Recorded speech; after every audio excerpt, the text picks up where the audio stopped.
The lecture hall doors felt heavier than they should have when Elijah Carter pushed through them that first morning, his worn hoodie marking him as different before he even took a seat. Professor Richard Hale commanded the room like a king, his reputation built on brilliance and an impossible equation that had destroyed every student brave enough to attempt it. When Hale's eyes landed on Elijah, there was no warmth, just the cold assessment of someone who had already decided this kid didn't belong. But what neither Hale nor anyone else in that prestigious mathematics department knew was that the quiet freshman in the back row had a secret, one connected to a ghost from Hale's past and a 30-year-old betrayal that was about to be exposed in front of the entire academic world. Before we move forward, please like and subscribe for more stories. The lecture hall doors felt heavier than they should have. Elijah Carter pushed through them anyway, his worn canvas backpack hanging off one shoulder. The room opened up before him like a cathedral of ambition, tiered seating rising toward the back, massive chalkboards spanning the front wall, and a ceiling so high it seemed designed to remind you how small you were. Students filled the space with the kind of confidence that came from never having to prove you belonged. Designer backpacks sat on polished wooden desks. Laptops gleamed. Voices carried across the room without hesitation, discussing summer internships and research positions secured through family connections. Elijah walked up the center aisle, his sneakers silent against the carpet. Eyes tracked him briefly before sliding away. He wore a dark gray hoodie that had seen better days. His jeans were clean but faded. Everything about him screamed temporary. He chose a seat in the back corner, away from the clusters of students who already seemed to know each other. The desk was scarred with carved initials. He set down his notebook, spiral-bound, the cover bent and softened. The pages inside were covered in his tight, precise handwriting. Around him, conversations continued without pause. Nobody looked at Elijah. Nobody needed to. The visual contrast said everything. At exactly 9 o'clock, the room shifted. Professor Richard Hale entered through a side door, and the change was immediate. Conversations died mid-sentence. Students sat straighter. Hale moved with the certainty of a man who had never doubted his place in the world. He was in his late 50s, silver hair styled to suggest wisdom. His suit was expensive. When he set his briefcase on the desk, it sounded like a gavel. Applause broke out. Genuine enthusiasm. Hale smiled and raised one hand in acknowledgement. "Welcome," he said, his voice carrying effortlessly without a microphone, to advanced theoretical mathematics. "I'm Professor Richard Hale, and before we begin, let me make something clear. Most of you will fail this course." He let the words hang in the air.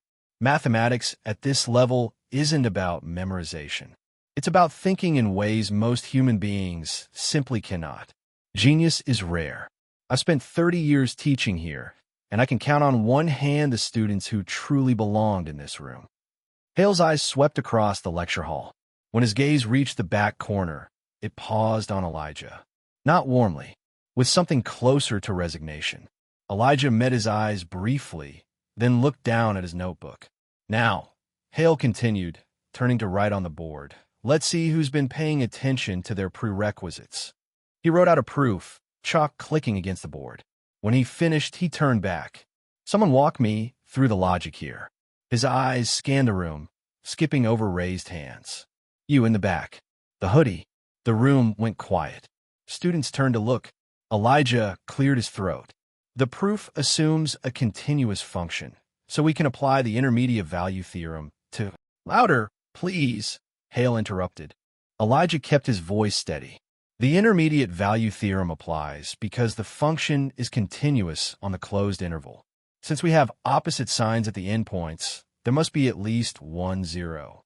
"Adequate," Hale said, though his tone suggested otherwise. "Though I'm not sure why you're using such elementary language. Let me rephrase for those who actually belong here." He rewrote Elijah's explanation with unnecessary notation. Several students nodded appreciatively. See the difference? Mathematical communication requires precision. Elijah said nothing. He drew a small circle in the margin of his notebook. The lecture continued. 20 minutes in, a hand shot up near the front. "Professor Hale." The voice belonged to a guy with perfect hair and an expensive polo shirt. I think I can demonstrate an alternative approach. Daniel Whitmore, Hale said, smiling genuinely. Please enlighten us. Daniel walked to the board and wrote out a solution that was technically correct but unnecessarily complex. When he finished, he turned to face the class. Hale provided applause. Excellent work. This is exactly the creative thinking I want to see. Except it wasn't elegant. Elijah could see 3 places where the approach created unnecessary complications. His pen moved, writing out a simpler version in the margin. Actually, Elijah said quietly, there's a more direct path. If you factor out the common term first. I'm sorry, Hale said sharply. Did I ask for additional input? No, but... Then please refrain from interrupting. Elijah closed his mouth. 5 minutes later, a girl in the 3rd row raised her hand and offered the exact same correction, just phrased with more confidence. Hadisimidet. Yes, excellent observation. This is what I mean by mathematical maturity. The girl beamed. Elijah added another small circle in his margin. The rest of the lecture passed in a blur. Elijah took notes mechanically. But in the margins, other things appeared, elegant equations that extended far beyond the day's material, complex proofs in compressed notation, patterns within patterns. When another student walked past his desk, Elijah quickly closed the notebook. The lecture hall emptied slowly. Elijah gathered his things quietly, waiting for the crowd to thin. Hey, he turned. A young black woman stood nearby, folders clutched to her chest. She looked tired. Her hair was pulled back in a practical bun. Amaya Brooks, she said. Grad assistant for this course. Elijah Carter. I know. She glanced around. I saw your notebook earlier. Those margins. Elijah felt something cold settle in his stomach.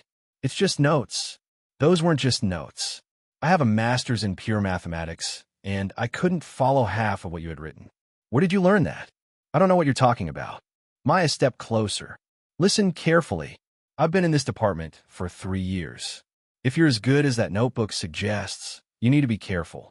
Don't stand out unless you're ready for war. Hale doesn't like being challenged, especially not by... She trailed off. Especially not by someone who looks like me. Elijah finished quietly. Maya held his gaze. Be smart about this. She walked away, leaving him standing alone. That night, Elijah sat at the kitchen table in the small apartment he shared with his mother, surrounded by bills. Lena Carter stood at the stove in her hospital scrubs, heating up leftovers. How was the first day? She asked. Fine. Elijah moved papers around, calculating interest rates in his head. We can cover the electric bill if we push the car insurance to next week. You get paid Friday, right? Elijah, I asked about school. School is fine. Just another math class. Lena turned, her face showing deep tiredness. Baby, you got into one of the best universities in the country. That mathematics program. I know, Mom. Do you? Do you know how proud I am? What her father would. Don't. The word came out harder than he intended. Please. They sat in silence. The refrigerator hummed. Where did you learn to do that? Lena asked, nodding at the bills. Calculate everything so fast. The interest rates, the payment schedules. Elijah shrugged, uncomfortable. Just numbers, Mom. They make sense to me. Your father used to say the same thing. She squeezed his hand once, then stood. I'm going to bed. Long shift tonight. There's pasta if you're hungry. After she went to her room, Elijah sat alone in the quiet kitchen. He pulled out his phone and opened an old email account, created years ago when he first started trying to understand who his father really was. The inbox was mostly empty, but the drafts folder told a different story. Dozens of unsent messages. Questions he'd never had the courage to ask. Mathematical papers. Diagrams drawn in handwriting he'd studied enough to recognize. He scrolled to the bottom and found the oldest email. The subject line was empty. The body contained only, why did you leave us? Why did you stop writing? Why did they bury your work? It was dated 7 years ago. He'd been 11. He closed the app. In the corner of the kitchen was a small bulletin board. Taking up most of the space was a faded photograph. A younger man standing beside a chalkboard covered in equations. He was lean, with dark skin and intense eyes. Behind him, The chalkboard was filled with dense notation. In the bottom corner, someone had written, Marcus Reed, 1993. Elijah stared at the photo for a long moment, then turned away and went to his room. The walls of his bedroom told their own story. Where most college students hung posters, Elijah had covered every surface with paper, sheets torn from notebooks, printer paper taped edge to edge, even the backs of junk mail. Every wall was filled with mathematical notation, proofs built line by line, equations flowing into each other. Some were problems from textbooks, worked out multiple ways. Others were explorations of ideas that had occurred to him at random moments. And in one corner, barely visible unless you knew to look, was a section that looked different from the rest. The handwriting was neater, more controlled. The notation older, using symbols that modern mathematics had moved away from. These weren't Elijah's notes. They were copies of his father's work, transcribed carefully from those email attachments, preserved like sacred texts. Elijah sat on his bed and stared at the walls until his vision blurred and the numbers seemed to move on their own. Across campus, in the faculty lounge of the mathematics building, Professor Richard Hale sat in a leather chair that had molded to his shape over decades.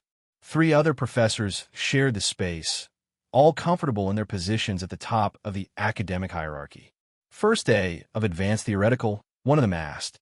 Professor Gerald Hutchins taught number theory and had the kind of voice that always sounded slightly bored.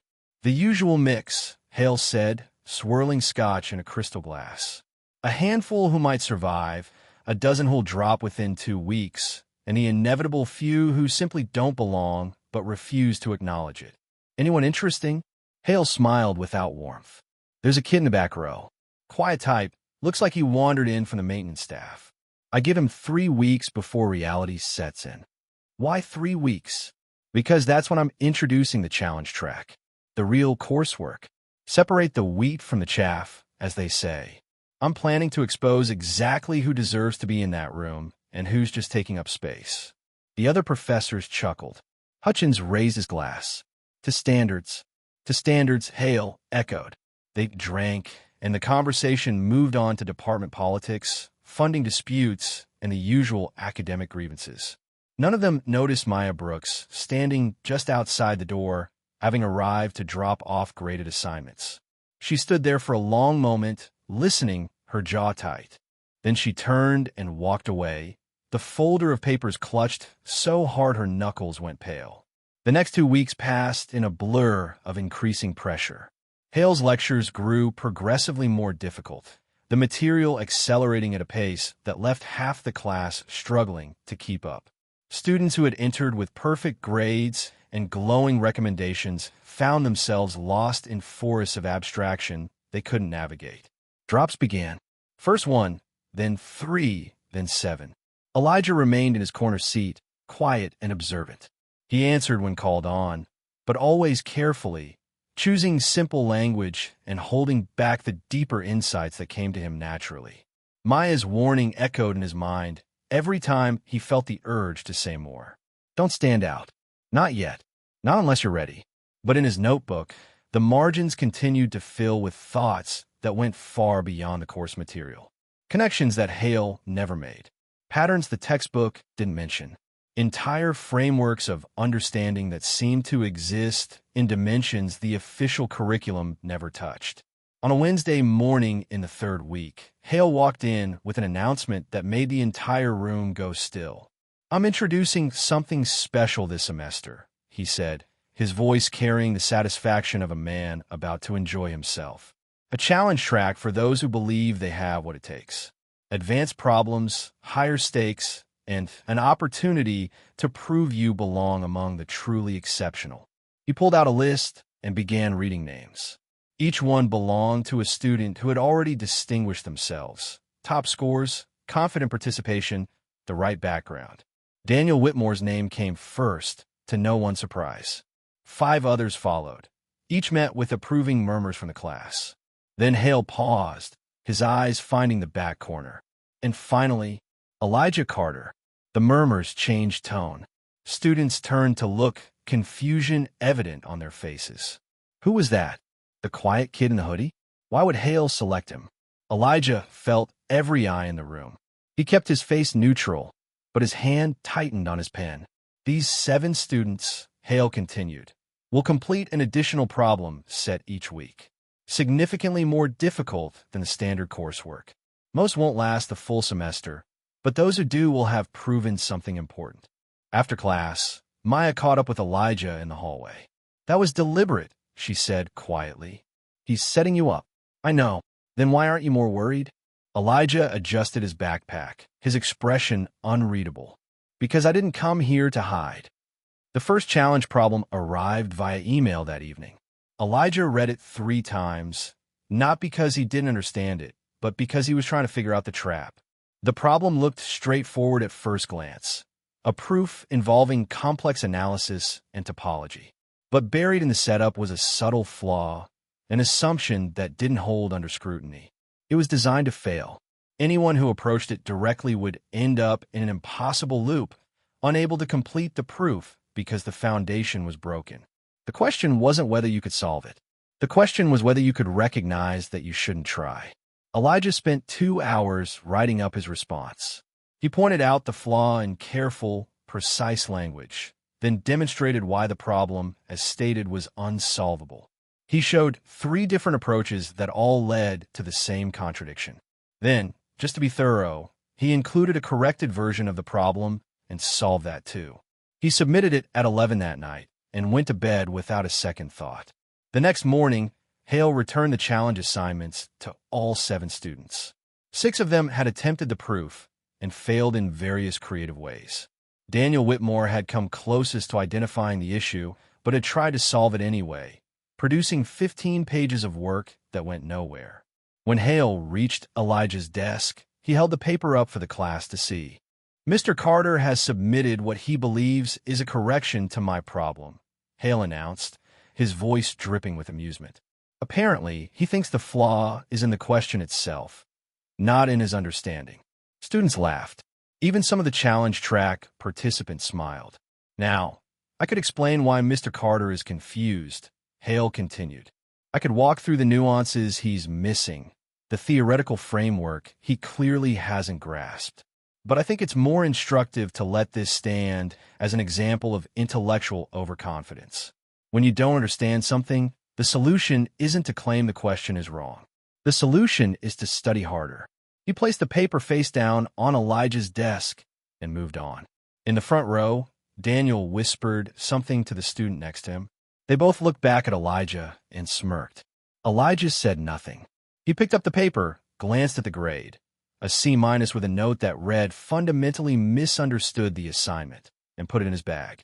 His face showed nothing, but in the margin of his notebook, he began writing. That afternoon, Maya found him in the library, working through problem sets in a corner study room.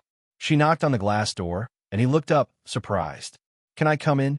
He nodded, and she sat across from him, pulling the door closed behind her. "I saw your assignment this morning," she said, before he returned them. "Okay, you were right. The problem was flawed. I checked it myself after class, ran it past 2 doctoral candidates. They both agreed with you." Elijah's pen stopped moving. "Then why?" "Because he's not interested in right answers," Maya said, her voice barely above a whisper. "He's interested in maintaining control. I tried to tell him you were correct. Do you know what he said to me?" Elijah waited. "He said you don't even know enough to be wrong properly." Those were his exact words. For a long moment, neither of them spoke. Outside the study room, students moved through the library, laughing and talking, completely unaware of the small war being waged in their midst. "There's something you should know," Maya said finally. "I've been doing some research. After I saw your notebook that first day, I got curious. The notation you use, some of those symbols, they're not standard, but they're not random either. I've seen them before." "Where?" "In archive papers from the 90s. Unpublished work that's only accessible if you know where to look. There was a graduate student here who developed a whole new framework for solving certain classes of equations. Revolutionary stuff, but it never went anywhere. The papers were never published, the research was buried, and the student disappeared from academia completely." Elijah's chest felt tight. "What was the student's name?" Maya held his gaze. "Marcus Reed. The name hung between them like a physical thing.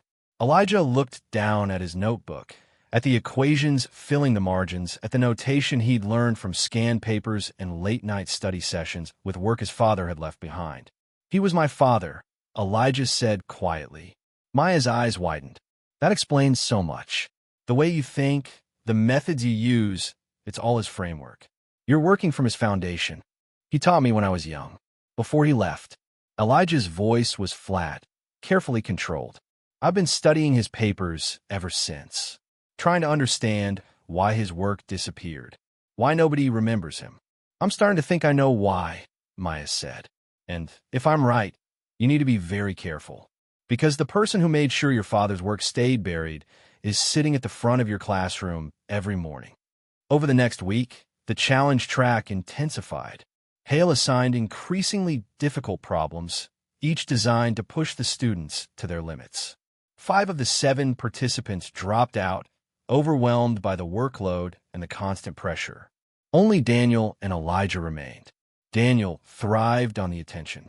He made a show of his work, discussing problems loudly with other students, turning in elaborate solutions that looked impressive even when they were only partially correct. Hale praised him constantly, holding him up as an example of what dedication and natural talent looked like. Elijah worked in silence. He turned in solutions that were correct but unremarkable, deliberately holding back the deeper insights that came to him. But it was getting harder. Every problem Hale assigned, Elijah could see not just the solution, but the entire landscape around it, all the ways it connected to other problems, all the patterns it revealed, all the possibilities it opened up. It was like being hungry and sitting in front of a feast you weren't allowed to eat. One afternoon, Daniel approached Elijah after class with a smile that didn't reach his eyes.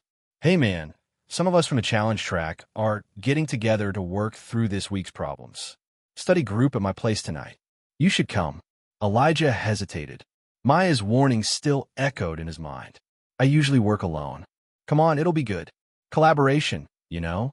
That's how real mathematics gets done. 7 o'clock. I'll text you the address."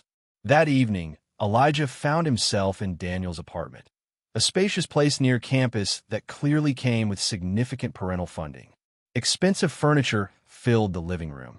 4 other students were already there, spread out with notebooks and laptops. They looked up when he entered, and something about their expressions made his skin prickle with warning. "Great, you made it," Daniel said, gesturing to an empty spot on the floor. "We're just getting started on problem 3. It's brutal." They worked for 20 minutes, discussing approaches and sharing ideas.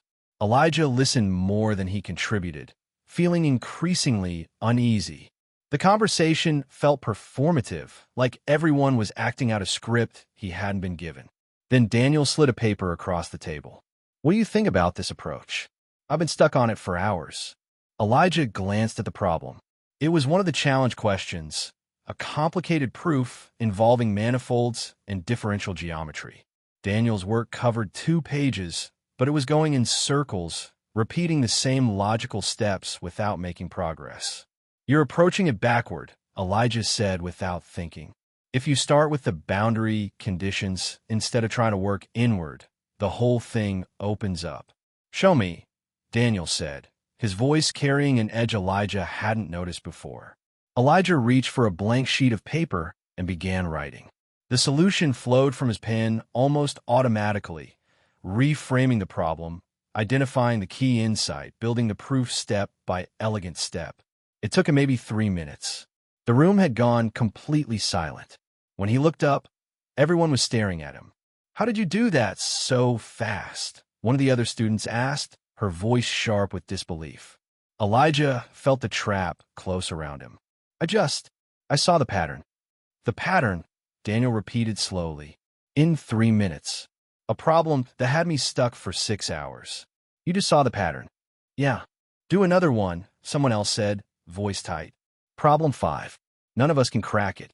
They passed him more papers. Elijah realized too late what was happening. This wasn't a study group. This was an ambush. They wanted to see if the quiet kid from the back row was actually as smart as his grades suggested, or if he was just getting lucky. He should have made excuses. He should have left. But something in their skeptical faces, something in the way they were looking at him like he was an imposter who had somehow snuck past security, made him angry in a way he rarely let himself feel. So he solved problem 5, then problem 6, then a bonus question that wasn't even part of the assignment. He worked through each one with calm precision, explaining his reasoning in clear language, showing them exactly how his mind moved through mathematical space like it was walking through rooms he'd visited 1,000 times before. By the time he finished, the room was completely silent. Nobody was smiling anymore. "Where did you learn that method?" Daniel asked finally. His friendly smile had vanished entirely, replaced with something colder. "That notation, that approach, that's not in any textbook I've ever seen. My father taught me," Elijah said quietly. "Your father," Daniel repeated, as if testing the words. "What does your father do?" "He used to be a mathematician." "Used to be? What happened to him?" Elijah stood up, gathering his things carefully. "I should go. Thanks for the invite." "Wait," one of the others said, her voice stopping him at the door. "If you can solve these problems so easily, why are you even in this class? Why aren't you teaching it?" Elijah paused at the door. He looked back at them, these students who had everything handed to them, who had never had to prove they deserved the air they breathed. He felt something shift inside him, something that had been building since that first day in the lecture hall. "Because being smart and being allowed to be smart aren't the same thing," he said quietly. He left before anyone could respond, walking out into the cool evening air.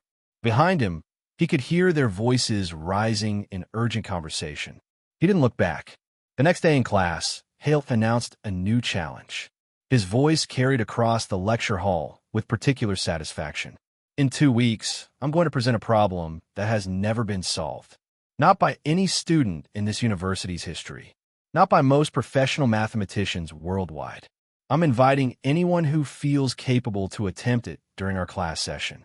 It will be voluntary, of course, but it will also be recorded, observed by department faculty, and added to your academic record regardless of success or failure."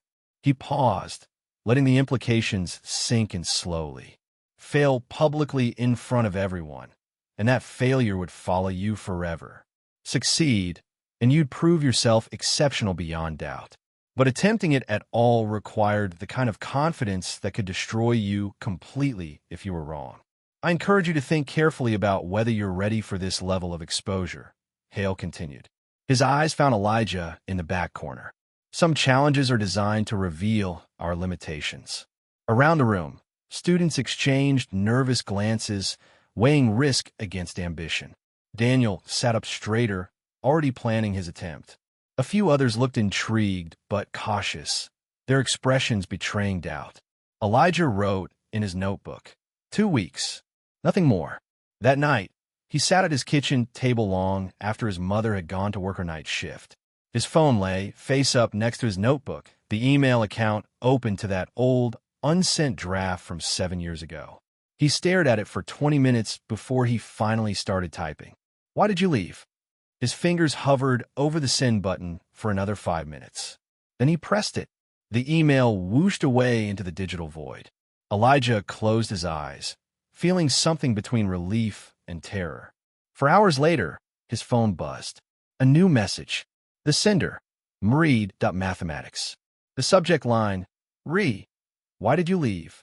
The body of the email contained only one line. "Because they destroyed me when I solved what they couldn't. And they'll try to do the same to you. Don't give them the chance." Elijah read it 3 times. Then he opened his notebook and began to write, filling page after page with equations that flowed like water, building toward something massive and inevitable.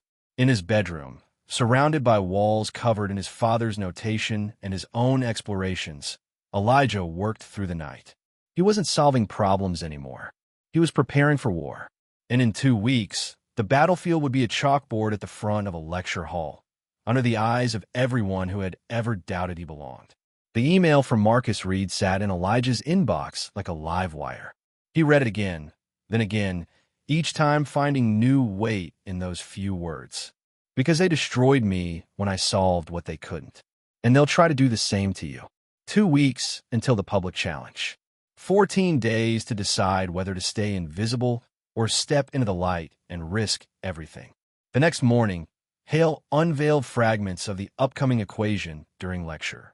He wrote slowly, deliberately, letting each symbol settle on the board like a threat.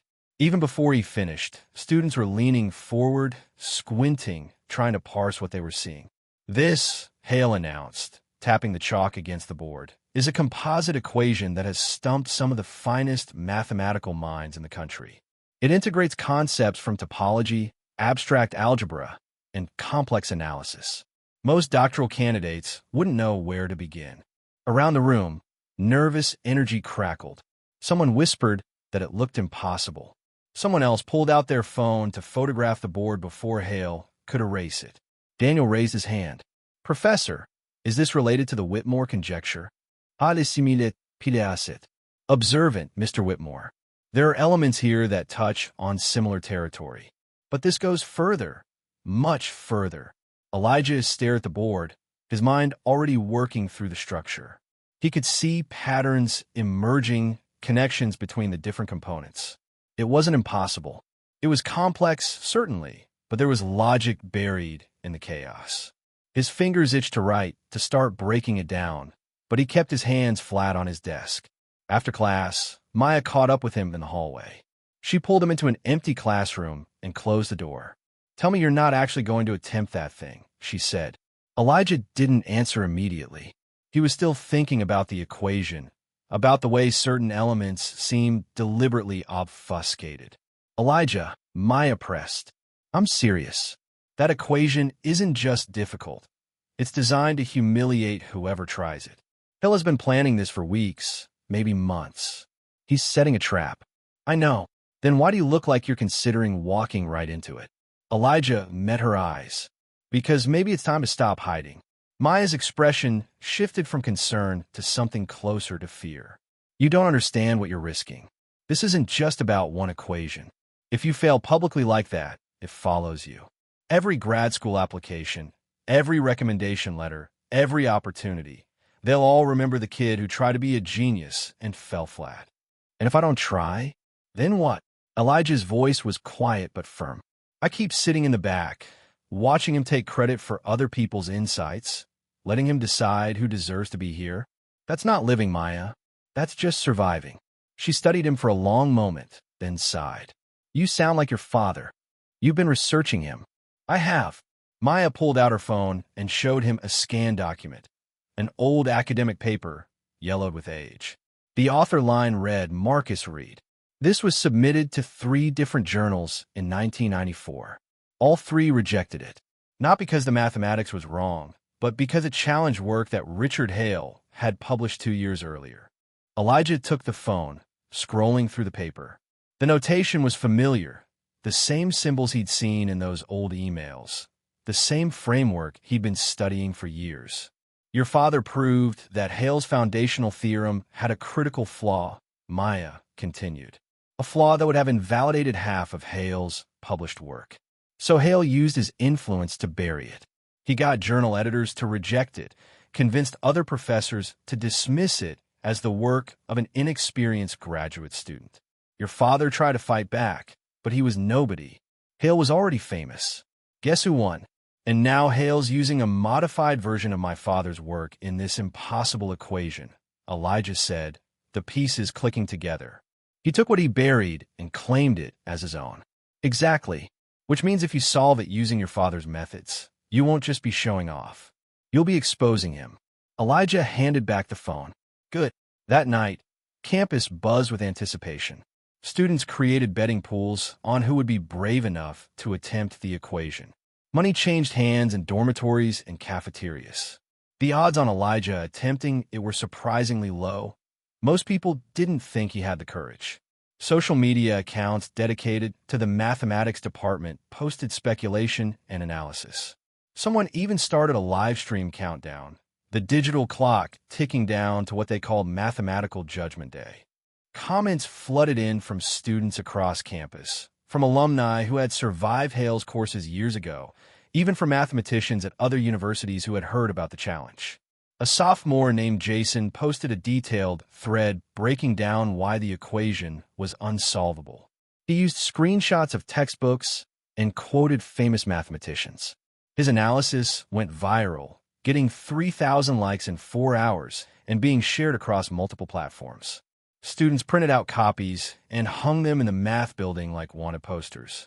A visiting professor from Berkeley tweeted that the problem represented elegant complexity and praised Hale's pedagogical courage for challenging students this way. The tweet was retweeted by the university's official account, turning the challenge into a PR opportunity. In the undergraduate library, a group gathered to study the equation fragments Hale had shown. They filled an entire whiteboard with attempts, dead ends, and frustrated scribbles. One girl actually cried when she realized she couldn't even parse where to begin. Her friend patted her shoulder and said, "That's the point. He wants us to know our place." The campus newspaper published an editorial titled, "In Defense of Intellectual Humility," praising Hale for showing students the limits of their abilities. The author, a senior philosophy major, wrote eloquently about how genius was rare and recognizing your own limitations was itself a form of wisdom. Nobody mentioned that the author's father sat on the university's board of trustees. In his small bedroom, surrounded by walls covered in mathematical notation, Elijah worked through the night. He filled pages with explorations, breaking down each component of the equation, testing different approaches, building frameworks, and tearing them down when they didn't hold. His mother knocked once around midnight, asking if he wanted tea. He barely heard her. She left the mug outside his door anyway, and he found it hours later, cold but appreciated. The work consumed him. This wasn't just about solving an equation anymore.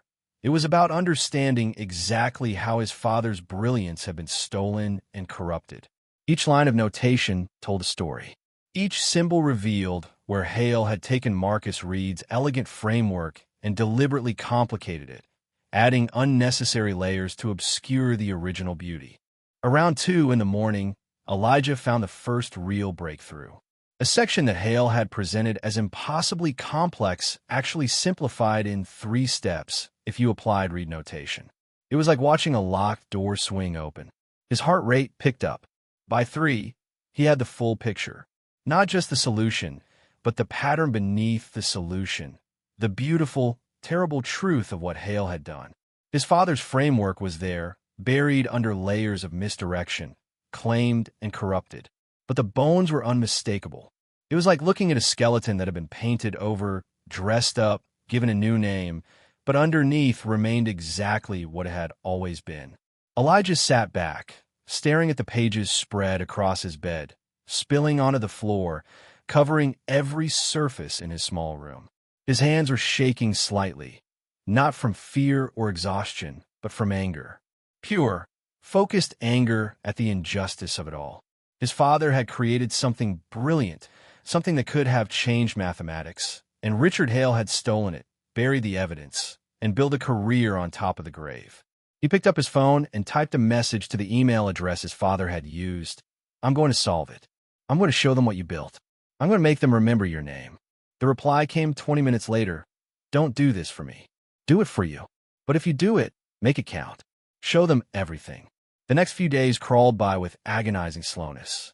Hale continued his lectures as if nothing special was coming, though he wore a particular smile that suggested he was enjoying himself immensely. He called on Elijah twice, both times with simple questions that could have been answered by anyone. Each time, Elijah responded correctly and sat back down to scattered applause that felt like condescension. Daniel started avoiding Elijah entirely. The other students from the study group stopped making eye contact. Word had spread about what happened that night, about how Elijah had solved problems in minutes that had taken him hours. Now, they looked at him with suspicion, as if he'd cheated somehow, as if his ability was itself a form of deception. Maya checked in daily. "You don't have to do this," she said each time, like a mantra. Each time, Elijah gave the same response. "Yes, I do." 3 days before the challenge, Dr. Eleanor Price stopped Elijah after class. She was a tall woman in her early 60s, with silver hair and the kind of sharp eyes that missed nothing. "Mr. Carter, could I speak with you briefly?" They walked to her office, a space filled with books and awards and photographs of her with various academic luminaries. She gestured for him to sit. "I understand you're considering attempting Professor Hale's challenge," she said. "Yes, ma'am. I want to make sure you understand the stakes. This will be recorded.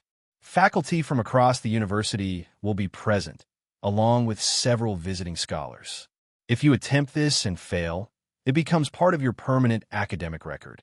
Elijah met her gaze steadily. "And if I succeed?" Dr. Price's expression was unreadable. "Then you will have accomplished something remarkable." "But Elijah, may I call you Elijah? Remarkable isn't always rewarded in the way you might hope. Sometimes it's resented. Sometimes it makes your life much harder. It's already hard." She nodded slowly. "I believe that. I want you to know that regardless of what happens, you have allies in this department. Not everyone agrees with Professor Hale's methods, but you're not going to stop him. I'm the department chair. My job is to maintain academic freedom and institutional reputation. Hale is one of our most celebrated faculty members. I can't interfere with his teaching methods without cause, even if those methods are designed to humiliate students." Dr. Price's jaw tightened. "I'm trying to help you, Elijah. I'm trying to make sure you understand what you're walking into. If you want to withdraw from this challenge, I can arrange it quietly. No one needs to know." "Thank you, Dr. Price. But I'm doing it." The day before the challenge, Elijah didn't go to class. He stayed home, reviewing his work one final time. His mother watched him from the doorway of his room, worry etched deep in her face. "Baby, you don't have to prove anything to those people," she said. "Yes, I do." He looked up from his notes. "Not for them. For me. And for Dad." Lena's expression crumbled slightly. "Your father, he never got over what they did to him. It ate at him until there was nothing left. I don't want that for you. It won't be like that." "I'm not him." "No," she agreed. "You're stronger. But that means you're going to hurt more when they try to break you. Promise me something." "What?" "Promise me that no matter what happens tomorrow, you'll remember who you are. Not who they say you are. Not what they try to make you. Who you actually are." Elijah stood and hugged his mother. She held on tight, and he felt how scared she was. "I promise," he whispered. That night, he didn't sleep. He sat at his desk, going through the solution one more time, making sure every step was solid, every connection unbreakable. Around 4 a.m, he heard his phone buzz. A text from Maya. "I'll be there tomorrow. Front row. You've got this." Another buzz. An email from an address he didn't recognize. When he opened it, his breath caught. It was a scan of a letter dated April 1994 from the Journal of Advanced Mathematics to Marcus Reed. A rejection letter. But in the margins, someone had written notes in red pen. RH advises rejection. Conflicts with established work. RH. Richard Hale. Maya had found proof. Documentary evidence that couldn't be dismissed or explained away. Elijah stared at the scanned letter, reading it 3 times, memorizing every word. This wasn't just about mathematics anymore. This was about justice. Elijah forwarded the email to himself 3 times, saving it in different folders, in different accounts, making sure it couldn't disappear the way his father's work had disappeared 30 years ago.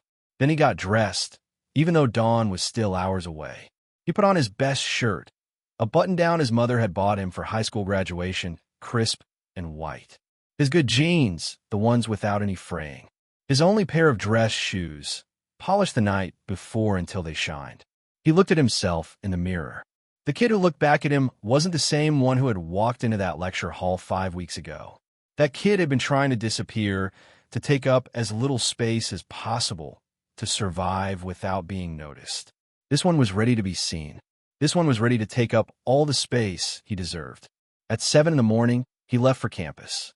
The challenge wasn't until 10, but he wanted to be there early. He wanted to walk the path he'd walk later, to feel the space, to stand in front of that board before anyone else arrived and claim it as his territory. The lecture hall was empty and dark when he entered, his footsteps echoing in the vast space. He turned on the lights and walked down to the front, each step deliberate. The board was massive and clean, waiting like a blank canvas.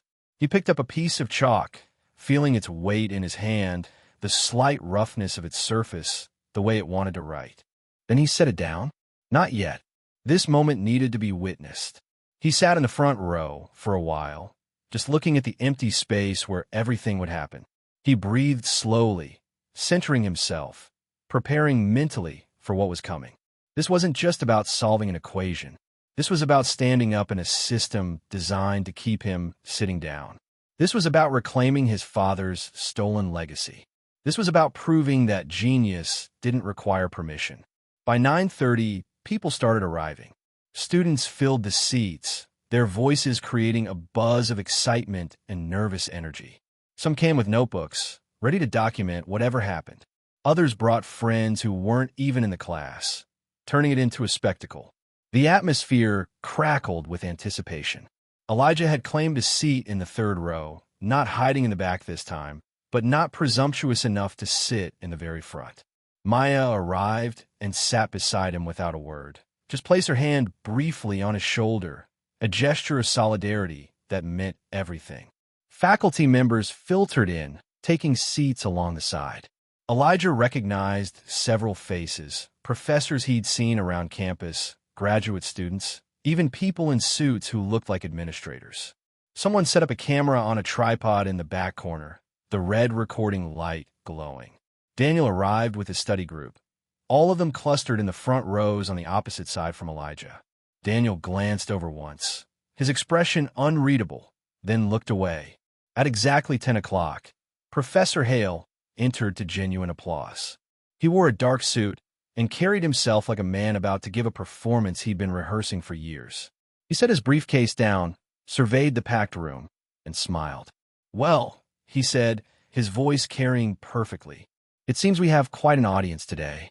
Welcome, everyone, to what I hope will be an illuminating demonstration of mathematical rigor and intellectual honesty." He turned to the board and began writing. The equation emerged line by line, even more complex than the fragments he'd shown before. It sprawled across 3 boards, a monster of symbols and relationships that seemed to grow more tangled the longer you looked at it. When he finally stepped back, the room was silent. "This," Hale announced, "represents a synthesis of some of the most challenging concepts in modern mathematics. It has never been solved. Multiple attempts by doctoral candidates, and even some professors, have ended in failure. Today, I'm offering any of you the opportunity to attempt it, with full knowledge that your effort will be recorded and evaluated." He paused, letting the weight of that sink in. "I should note that attempting this is voluntary. There's no shame in recognizing one's limitations. In fact, understanding the boundaries of one's ability is itself a form of mathematical maturity."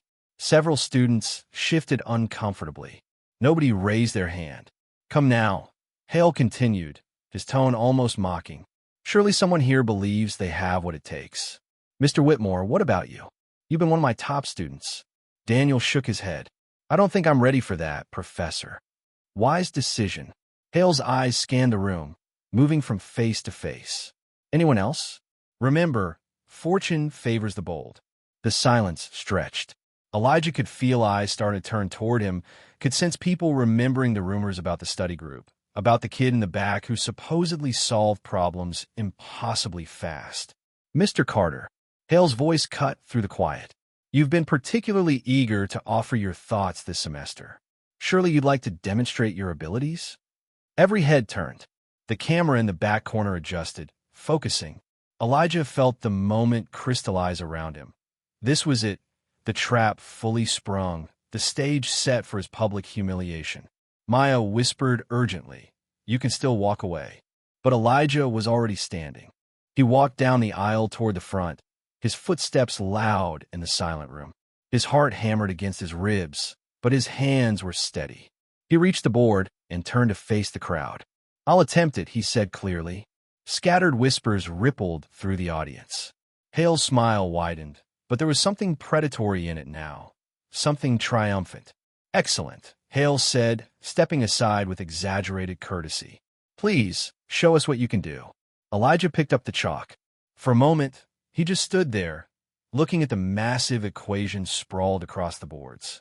He could feel everyone watching, waiting for him to fail, to confirm what they'd already decided about who deserved to be here and who didn't. Then he did something no one expected. He erased part of the equation. Gasps echoed through the room. Hale's smile faltered. "Mr. Carter," Hale said, his voice sharp. "What exactly do you think you're doing?" "I'm rewriting the question," Elijah said calmly.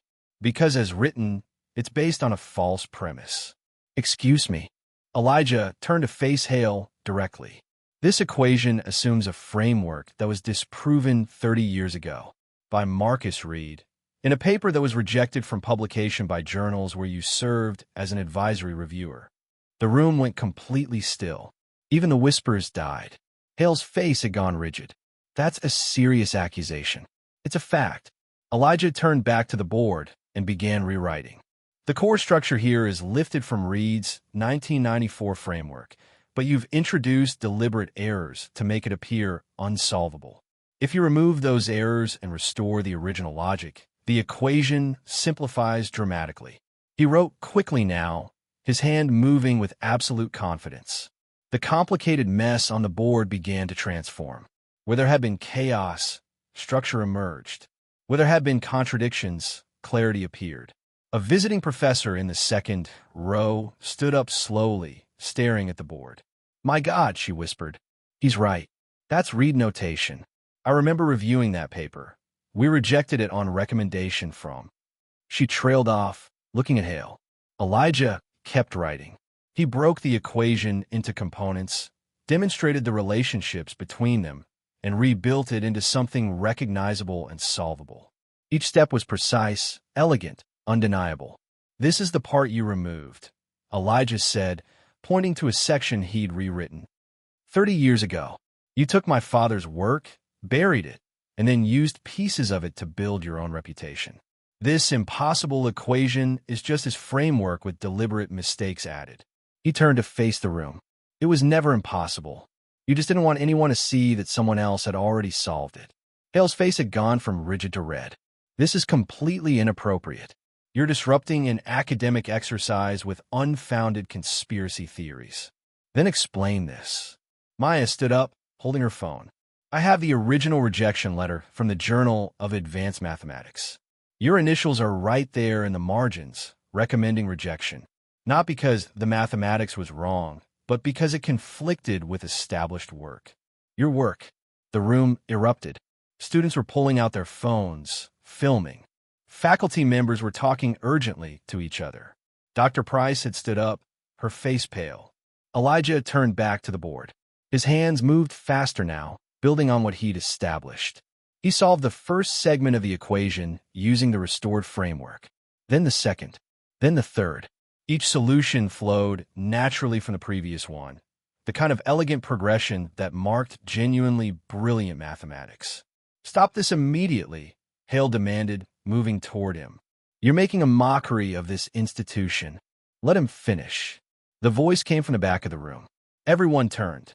A man stood in the doorway, thin and weathered, with graying hair and eyes that looked exactly like Elijah's. Marcus Reed had returned. "Dad," Elijah breathed. Marcus walked down the aisle slowly. People moved out of his way instinctively. When he reached the front, he looked at Hale with an expression that held 30 years of pain and anger. "Hello, Richard," Marcus said quietly. "I think it's time we had that conversation you've been avoiding for 3 decades. The room exploded with sound. Shocked voices, cameras clicking, people calling out questions. But Elijah barely heard any of it. He turned back to the board and continued solving, step by methodical step, until the entire impossible equation lay open and conquered before them. When he finally put down the chalk and stepped back, his hands were covered in white dust and his shirt was damp with sweat. But the solution was complete, written in his father's notation, proving what had been hidden for so long. The room had gone silent again, everyone staring at the boards. Then the visiting professor from Berkeley started clapping. It was joined by another, then another. Within seconds, half the room was applauding. But Elijah wasn't looking at them. He was looking at his father, who stood with tears running down his face. "You did it," Marcus whispered. "You actually did it." Elijah stepped back from a board, his legs suddenly weak. He'd done exactly what he'd set out to do. Solved the impossible, exposed the truth, proved himself undeniably. But as he looked at Professor Hale's face, twisted with rage and humiliation, as he saw Dr. Price already on her phone, as he heard the urgent whispers spreading through the crowd, Elijah realized something important. This wasn't the end of anything. It was only the beginning. The applause continued, but Elijah barely heard it. His ears were ringing, his vision tunneling as the adrenaline that had carried him through the solution began to fade. He looked at the boards covered in his work, in his father's notation, in the truth that had been buried for 3 decades. His hands were still covered in chalk dust. His shirt clung to his back with sweat.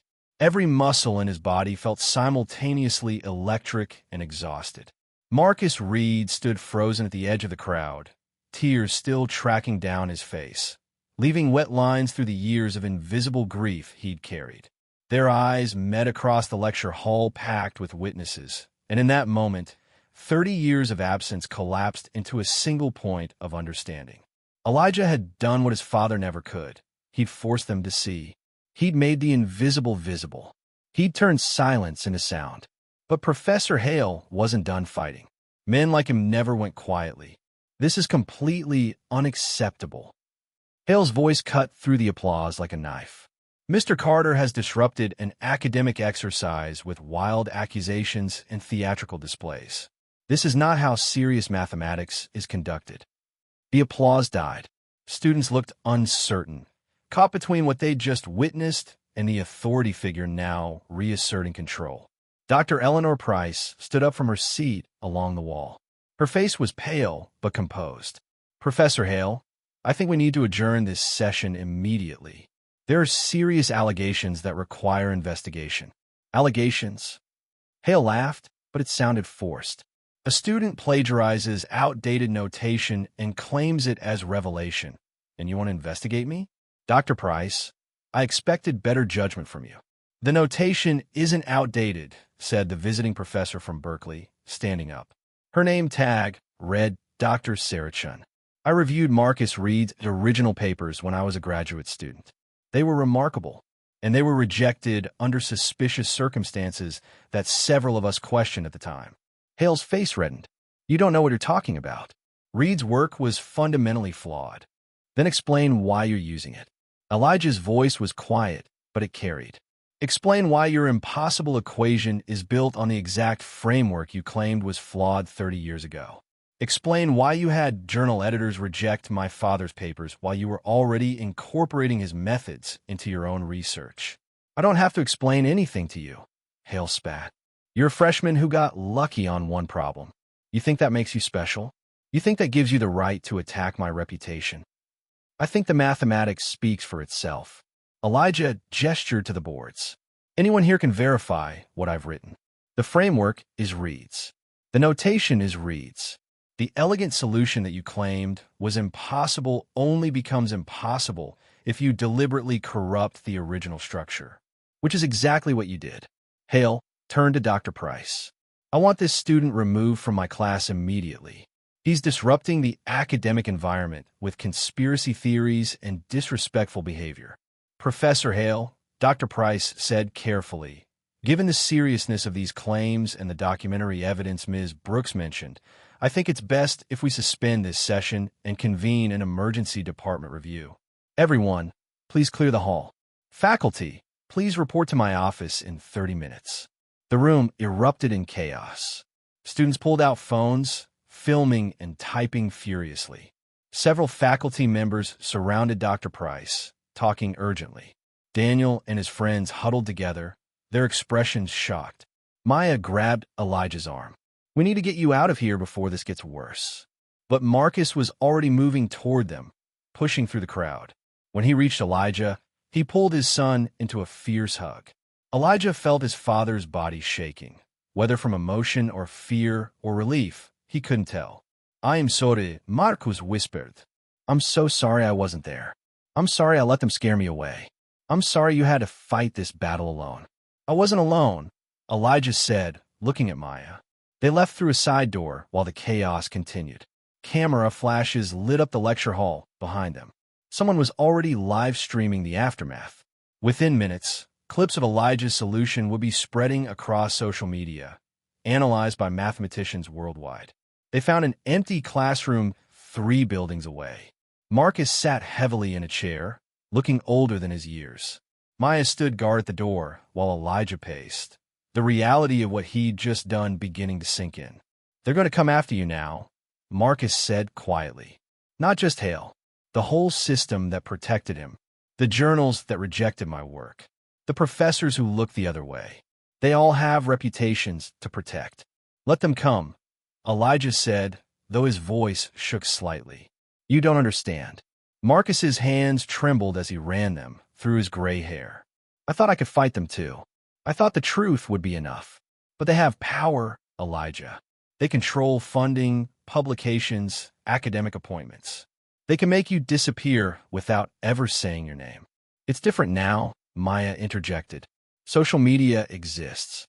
Thousands of people just watched Elijah solve that equation. The evidence is public. They can't bury this the way they buried your work 30 years ago." Marcus looked at her with hollow eyes. "They can try. And even if they fail, they can make sure Elijah never has a career in academia. No graduate program will accept him if he's labeled as troublemaker. No department will hire him if he's known for accusing professors of theft. The truth doesn't matter if no one with power will listen to it." Elijah stopped pacing. "Then maybe I don't want a career in their academia. Maybe I don't want to be part of a system that works like this." "Don't say that," Marcus said urgently. "You're brilliant, Elijah. You deserve to do this work. Don't let them take that away from you like they took it from me." "They didn't take it from you, Dad. You gave it to them when you stopped fighting." The words hung in the air like an accusation. Marcus flinched as if he'd been struck. "I'm sorry," Elijah said quickly. "I didn't mean—" "No, you're right." Marcus's voice was barely a whisper. "I gave up. I let them win. And every day since then, I've regretted it. That's why you can't make the same mistake. Whatever happens next, you have to keep fighting." Maya's phone buzzed. Then again, and again. The notifications came so fast, they sounded like a continuous hum. She looked at the screen, her eyes widening with each swipe. "Guys, you need to see this. You really need to see this right now." She held up her phone. Twitter was exploding with activity, the feed refreshing faster than she could read. The hashtag mathematics revolution was trending nationally, competing with major news events for attention. Video clips of Elijah at the board had been viewed hundreds of thousands of times already, the numbers climbing with each refresh. Mathematicians from universities around the world were weighing in, analyzing his solution, verifying his claims about the Reed framework. The global mathematics community was waking up to something they'd missed for 30 years.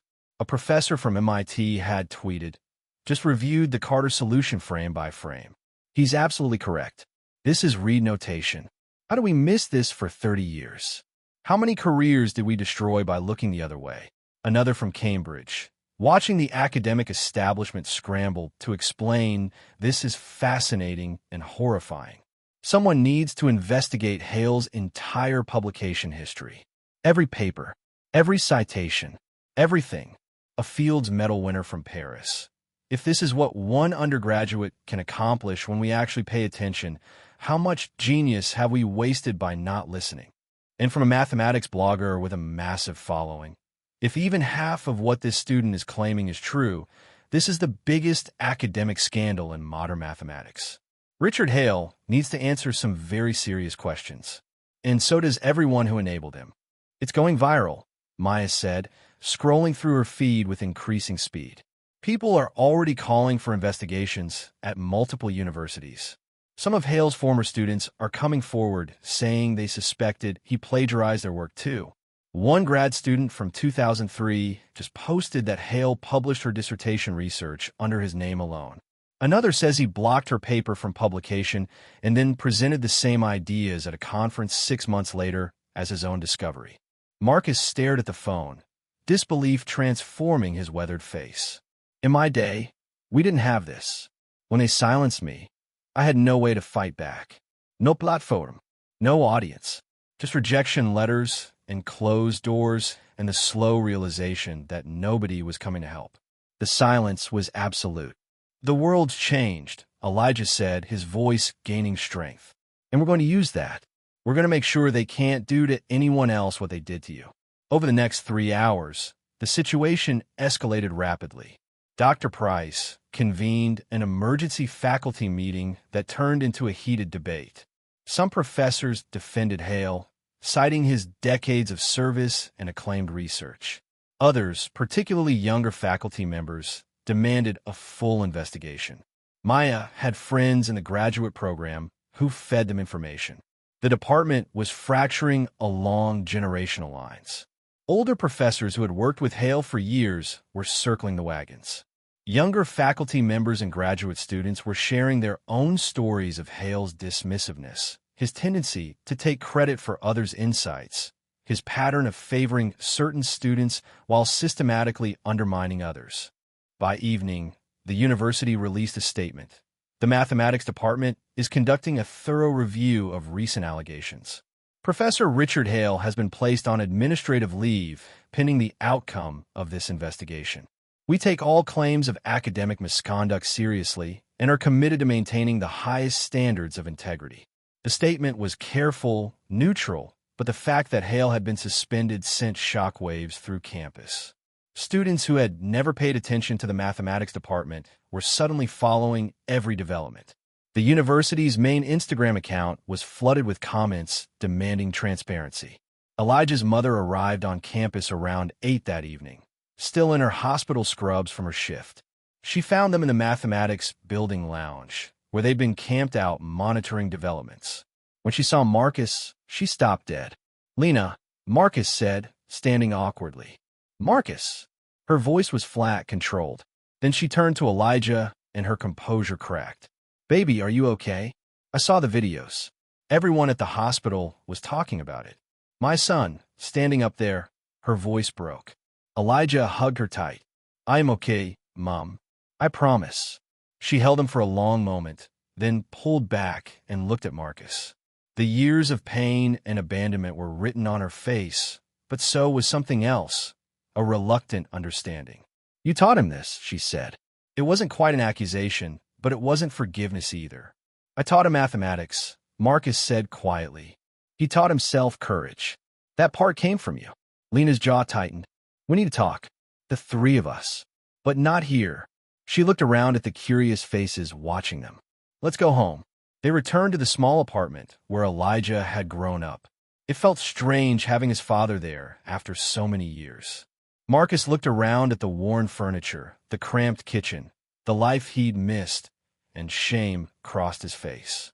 "I should have been here," he said. "Yes, you should have," Lena replied sharply. "But you weren't. So let's focus on now. What happens next?" Maya, who had insisted on coming along, pulled up her laptop.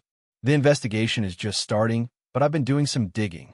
I found 6 other papers that Hale published between 1995 and 2000 that use methodologies suspiciously similar to Marcus's rejected work. If we can establish a pattern, we can prove this wasn't a one-time mistake." "You need to be careful," Marcus warned. "Hale has powerful allies, people whose reputations are tied to his. If you keep pushing, they'll push back harder." "Good," Elijah said. "Let them push. We have the truth, and we have proof." "The truth isn't always enough," Marcus said desperately. "I had the truth 30 years ago, and look what happened." "But you didn't have what we have," Maya interjected. "You didn't have documentation, you didn't have public attention, and you didn't have a generation of students who were tired of the old guard protecting itself. Things are different now." Over the next week, the story exploded beyond anyone's expectations. Major news outlets picked it up, recognizing it as more than just an academic squabble. The New York Times ran a piece titled "A Mathematical Reckoning: Student Exposes Decades-Old Academic Theft." The Washington Post published a lengthy investigation into Richard Hale's publication history, complete with side-by-side comparisons of his work and Marcus Reed's rejected papers. NPR did a segment on systemic problems in academic peer review, using Elijah's case as the centerpiece for a broader conversation about gatekeeping in higher education. CNN interviewed former students who shared stories of Hale's pattern of taking credit for their insights during office hours, then presenting those same ideas in his lectures without attribution. A documentary filmmaker reached out about doing a feature-length film on the scandal. Elijah became an accidental celebrity overnight. His Instagram followers went from 300 to 50,000 in days, then kept climbing. Reporters called constantly, camping outside his apartment building, approaching him on his way to class. His mother had to change her phone number. He declined most interview requests, overwhelmed by the attention, but agreed to speak with a science podcast that had a reputation for careful, thorough journalism and a history of supporting underrepresented voices in STEM fields. During that interview, speaking carefully, choosing each word with precision, he said something that would be quoted repeatedly in think pieces and opinion columns. "This isn't about me versus Professor Hale. This is about a system that protects powerful people at the expense of truth. My father's work was brilliant, but because he didn't have the right connections or the right background, it was easy to bury him." How many other Marcus Reeds are out there? How many brilliant minds have been silenced because they didn't fit someone's idea of what a mathematician should look like?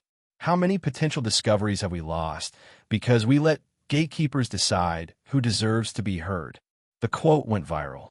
It was shared on social media platforms, turned into graphics, printed on protest signs that students carried at demonstrations demanding academic reform at universities across the country. The university's investigation expanded.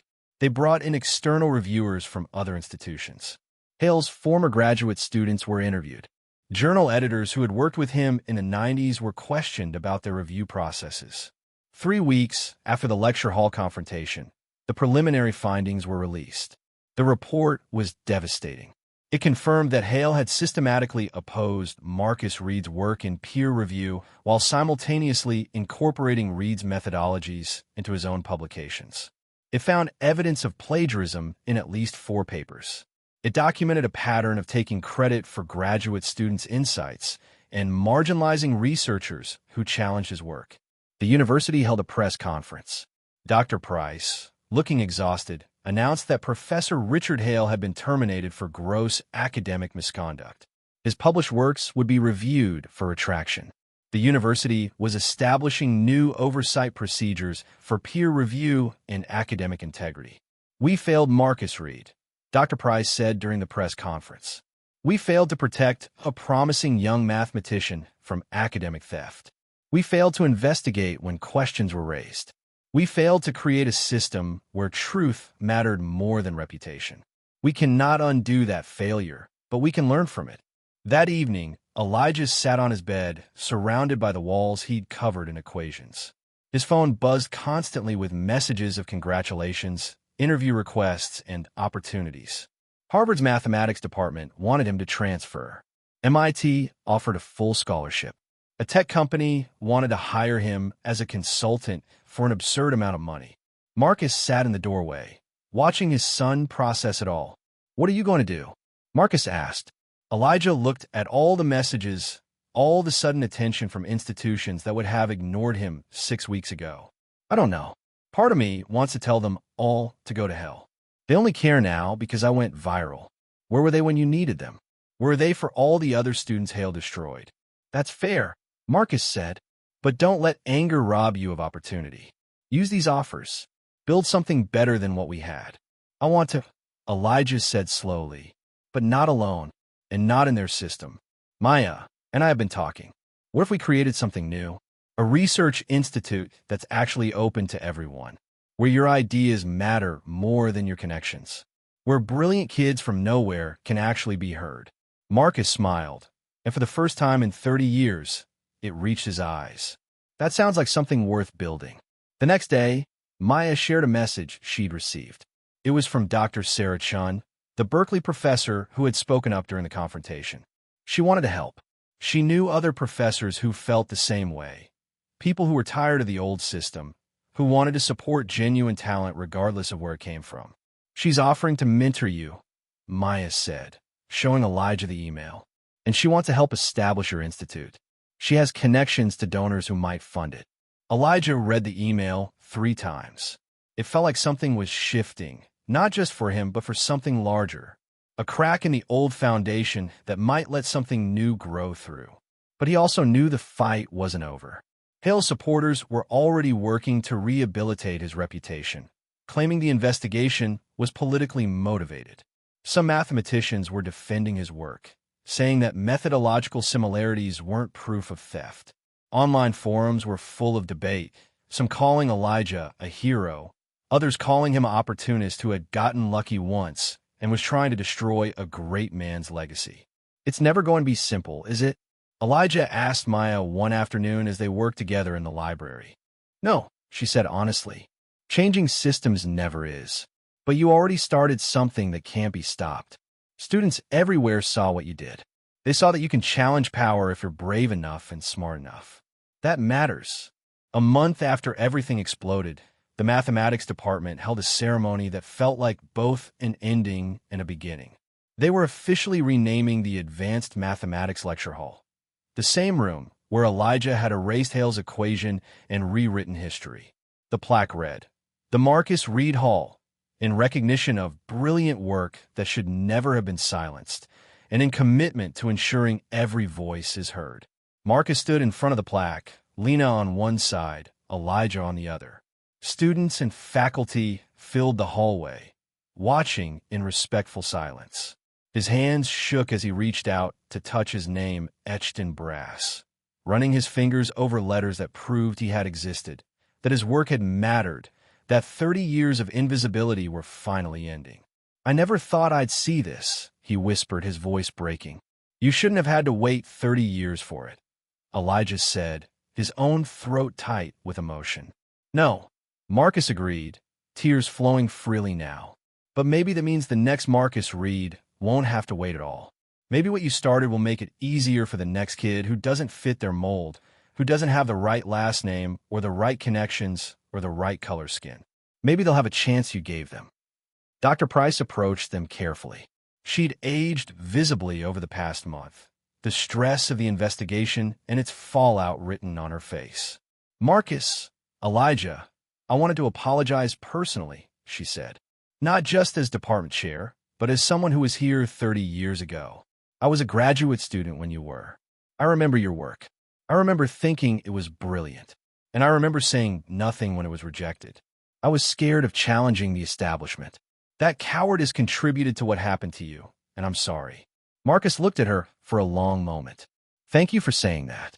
It doesn't change the past, but it matters." She turned to Elijah. "We'd like to offer you a research position. Not as a student, as a junior researcher with your own budget and autonomy. You'd have access to resources and the freedom to pursue your own work. And we'd like your input on reforming our department policies to prevent this from ever happening again." Elijah considered the offer. It was generous, more than most freshmen could dream of.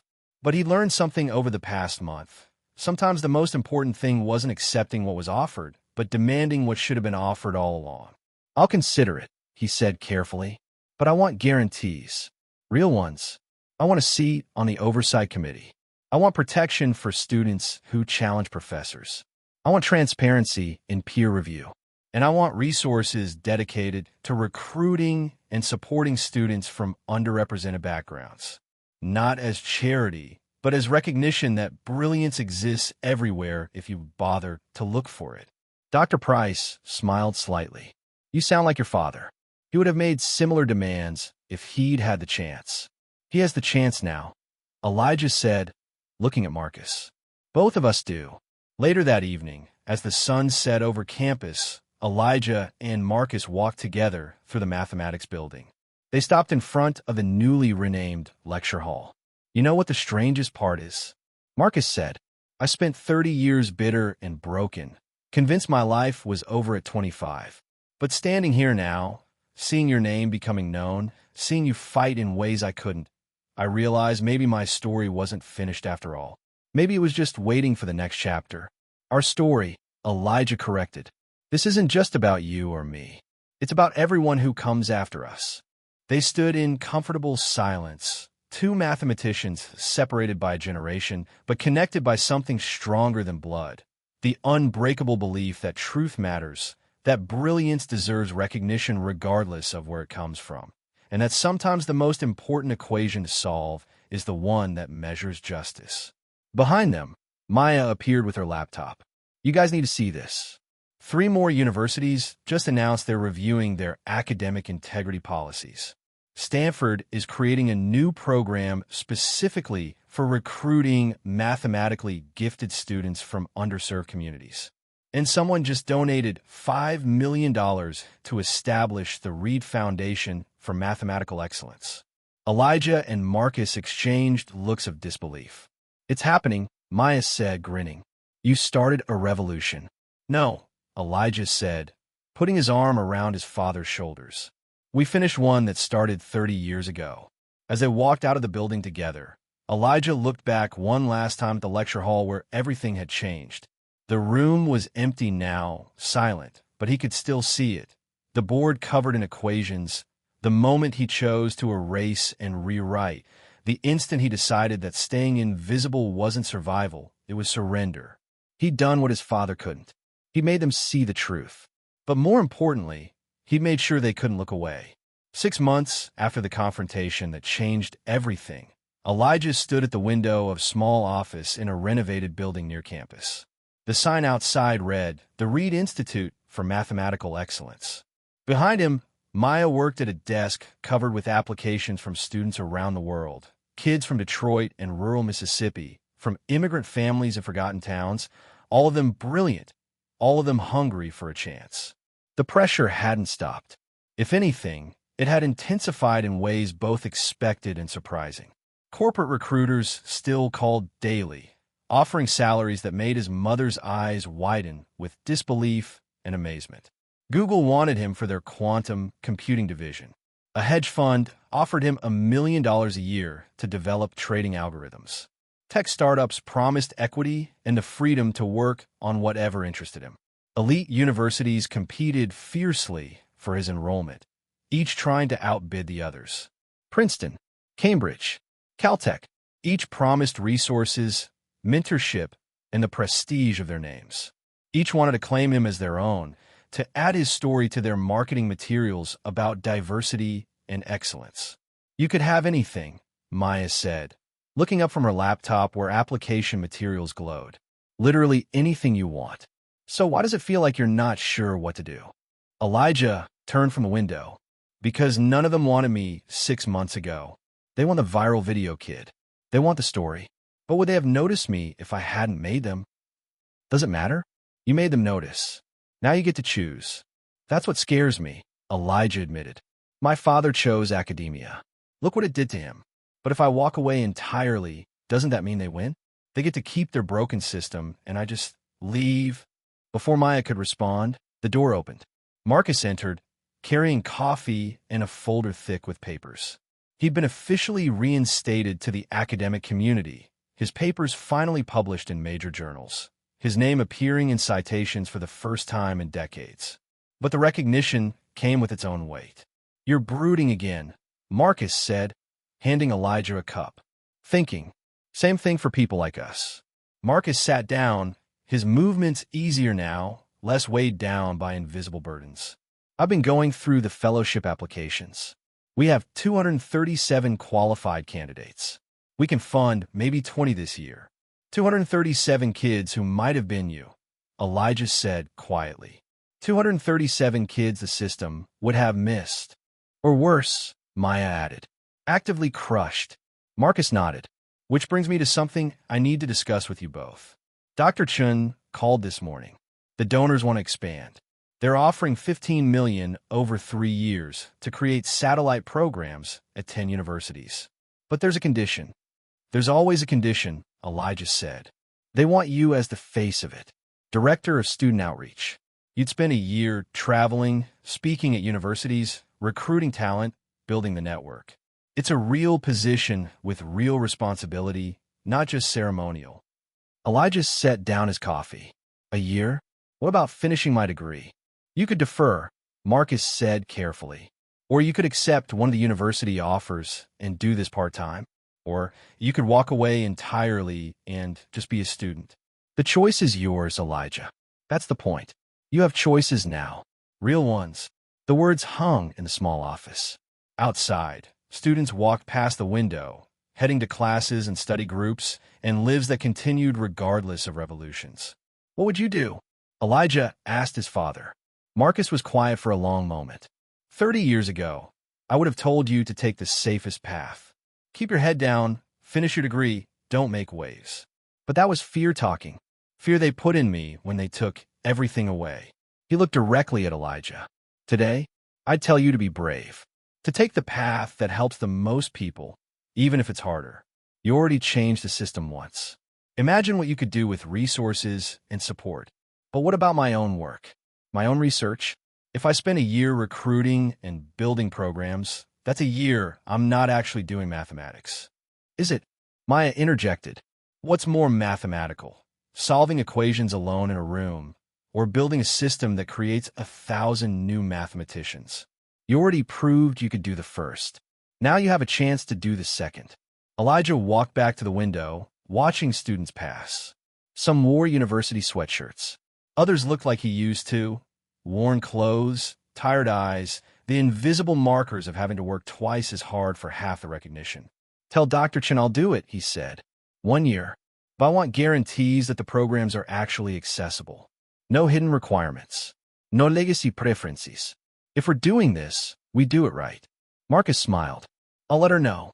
That evening, Elijah returned to the small apartment he still shared with his mother. Despite the money that had started coming in, speaking fees, consulting opportunities, the modest salary from the Reed Institute, they'd stayed. Lena insisted. She said moving would feel like running away from who they were. She was at the kitchen table, still in her hospital scrubs, going through bills. Some habits died hard. Hey, baby, she said, looking up. There's leftovers in the fridge if you're hungry. Elijah sat across from her. Mom, you know you don't have to do the night shift anymore. We have enough now. You could cut back, maybe go part-time. Lena set down her pen. And do what? Sit around feeling useless? Those patients need me, Elijah. They need someone who sees them as people, not just bed numbers. She reached across and took his hand. You're doing your work. Let me do mine. I just want you to be happy. To rest. You've worked so hard for so long. I am happy. For the first time in 30 years, I'm happy. Not because of money or recognition, but because my son is exactly who I raised him to be. Brilliant, yes. But more importantly, kind. You could have used all this to become exactly what they are, powerful, selfish, protected. Instead, you're trying to tear down their walls so other kids can climb through. Elijah felt his throat tighten. I'm scared I'm going to mess it up. I'm going to let people down. You will mess up, Lena said matter-of-factly. You're 18. You're supposed to mess up. But as long as you mess up trying to do the right thing, trying to help people who need it, you'll be okay. That's what your father forgot. That being imperfect while doing good is better than being perfect while doing nothing. They sat in comfortable silence while the refrigerator hummed and the building settled around them. I'm taking the position with Dr. Chun, Elijah said finally. 1 year, traveling, building programs. It means deferring my coursework. It means not being here as much. Lena squeezed his hand. Then that's what you do. I'll be here when you come home. The next morning, Elijah called Dr. Chun and accepted the position formally. Within a week, the announcement went public. The response was immediate and overwhelming. Students at universities across the country organized rallies demanding their institutions participate in the Reed Initiative. Petitions circulated. Faculty members who had stayed silent during their own department scandals suddenly spoke up, calling for reform. The momentum Elijah had created wasn't stopping. It was accelerating. But not everyone celebrated. Online forums and academic circles had their critics. Some called Elijah an opportunist who had parlayed one lucky moment into undeserved fame. Others claimed the Reed Institute was just reverse discrimination, that merit alone should determine success. A few prominent mathematicians published op-eds warning against politicizing mathematics, arguing that Elijah's activism was damaging the purity of the discipline. One afternoon, Maya showed him a particularly vicious article in a conservative academic journal. The author, a professor from a prestigious East Coast university, argued that Hale had been sacrificed at the altar of political correctness and that the real victim was academic freedom. Elijah read it once, then set it aside. Let them talk. We're not doing this for them. Doesn't it bother you? Even a little. Of course it does. But my father spent 30 years bothered by what they said about him. It destroyed him. I'm not giving them that power over me. 3 months into his new role, Elijah visited his 10th university. The pattern was always the same. He'd speak to a packed auditorium about his experience, about systemic barriers, about the brilliant minds being wasted. Then he'd meet with students one-on-one, hearing their stories, identifying talent, offering pathways that hadn't existed before. At a state university in Georgia, a young black woman approached him after his talk. She was a sophomore, brilliant in applied mathematics, but struggling to find mentorship in a department where she was one of only 3 black students in the entire program. "Did you ever think about quitting?" she asked. "Before everything happened, when it was just you against all of them." "Every day," Elijah answered honestly. "Every single day." "What made you stay?" He thought about the question carefully. "I realized that quitting would have been easier for me, but harder for everyone who came after me. Every time we walk away from a fight because it's too difficult, we make it harder for the next person. So I stayed. Not because I was brave, but because leaving felt like betraying everyone who didn't have the choice." The young woman nodded, tears in her eyes. "Thank you for staying, for fighting, for making it possible for people like me to believe we belong here." After she left, Elijah sat alone in the empty auditorium, feeling the weight of what he'd started. It wasn't just about him anymore. It never really had been. He carried the hopes of thousands of students who saw themselves in his story, who needed to believe that the system could change. 1 year after the confrontation, the Reed Institute held its first annual symposium. Students from 20 universities gathered to present their research, to connect with mentors, to prove what they could accomplish when given genuine support. The opening ceremony was held in the Marcus Reed Hall, the same lecture hall where everything had changed, where Elijah had erased an equation and rewritten the rules. Marcus gave the opening remarks, his voice steady and strong. "A year ago, my son did something I couldn't do 30 years ago. He refused to accept that silence was survival. He refused to believe that genius had a color or a class or a pedigree.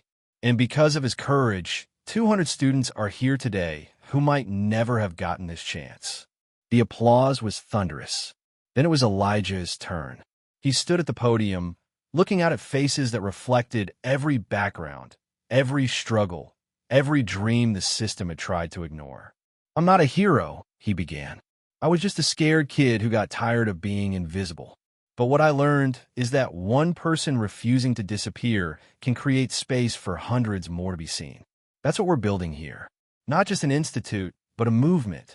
A commitment that says brilliance exists everywhere if we're willing to look for it." He paused, gathering his thoughts. "Professor Hale tried to humiliate me with an impossible equation. But the real impossibility was thinking he could keep truth buried forever. The real impossibility was believing that talent only exists in people who look a certain way or come from certain places. You are all proof that the impossible is just a lie we tell ourselves to avoid the hard work of being better." The room erupted in applause, but Elijah raised his hand for quiet. "Here's what I want you to remember. Solving that equation wasn't the victory. The victory is this room. These faces. These minds that the world tried to convince didn't belong. You are the equation that solves itself. You are the proof that cannot be refuted. And every single one of you has the power to do what I did. Not by being perfect, but by refusing to be erased." Later that evening, after the crowds had dispersed and the symposium had wound down, Elijah found himself back in the empty lecture hall. Maya joined him, sitting in the seats where they'd sat that first day when everything seemed impossible. "You did it," she said simply. "We did it," Elijah corrected. "You, me, my father, everyone who refused to let them win. So what now? You've built the institute, created the programs, inspired thousands of students.